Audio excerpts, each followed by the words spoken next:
Sam Ladendorf, Performance 2. When I was a kid, I used to think that pork chops and karate chops were the same thing. I thought that they were both pork chops, and because my grandmother thought it was cute, and because they were my favorite, so she let me keep doing it. Not really a big deal. One day, before I realized fat kids are not designed to climb trees, I fell out of a tree and bruised the right side of my body.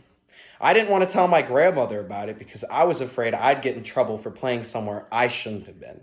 A few days later, the gym teacher noticed the bruise and I got sent to the principal's office.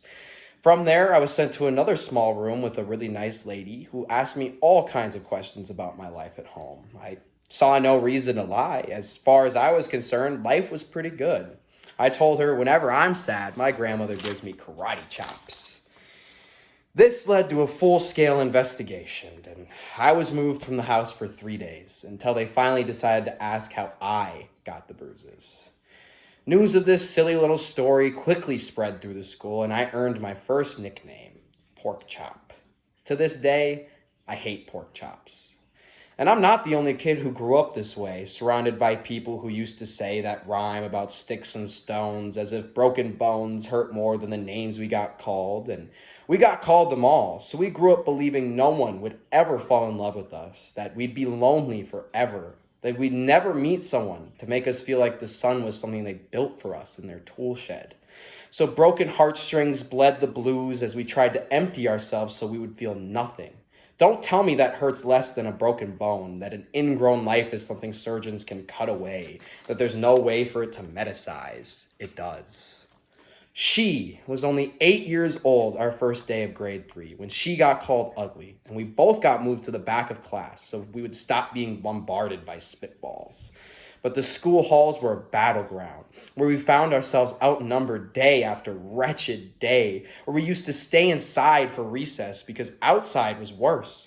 Outside, we'd have to rehearse running away or learn to stay still like statues, giving no clues that we were there. In grade 5, they taped a sign to her desk saying, "Beware of dog." To this day, despite a loving husband, she doesn't think she's beautiful because of a birthmark that takes up a little less than half of her face. Kids used to say she looks like a wrong answer that someone tried to erase but couldn't quite get the job done. And they'll never understand that she's raising 2 kids whose definition of beauty begins with the word mom. Because they see her heart before they see her skin. Because she's only ever been amazing. He was a broken branch grafted from a different family tree, adopted. Not because his parents opted for a different destiny. He was 3 when he became a mixed drink of 1 part left alone and 2 parts tragedy, started therapy in 8th grade and had a personality made up of tests and pills, lived like the uphills were mountains and the downhills were cliffs, 4/5 suicidal, a tidal wave of antidepressants and an adolescence of being called pauper, 1 part because of the pills, 99 parts because of the cruelty.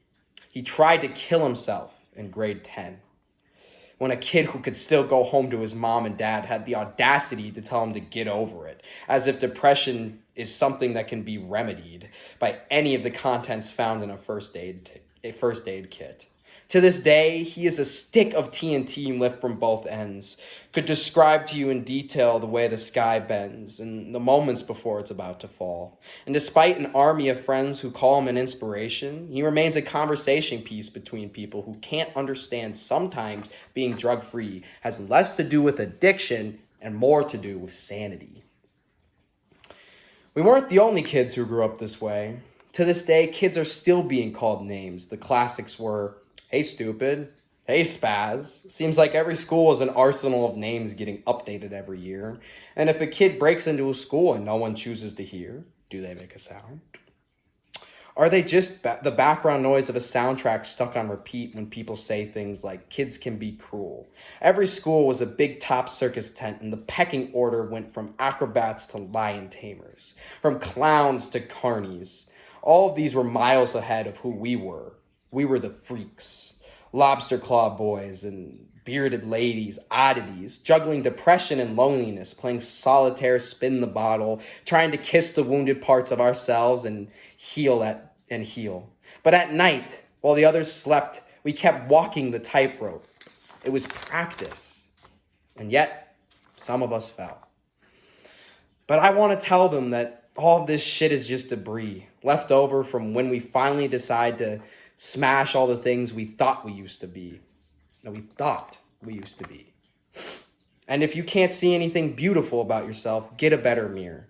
Look a little closer. Stare a little longer. Because there's something inside you that made you keep trying, despite everyone who told you to quit.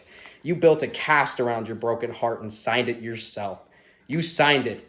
They were wrong.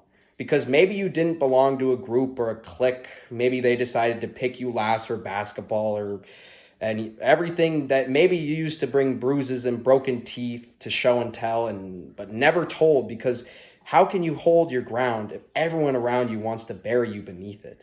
You have to believe that they were wrong. They have to be wrong. Why else would we still be here?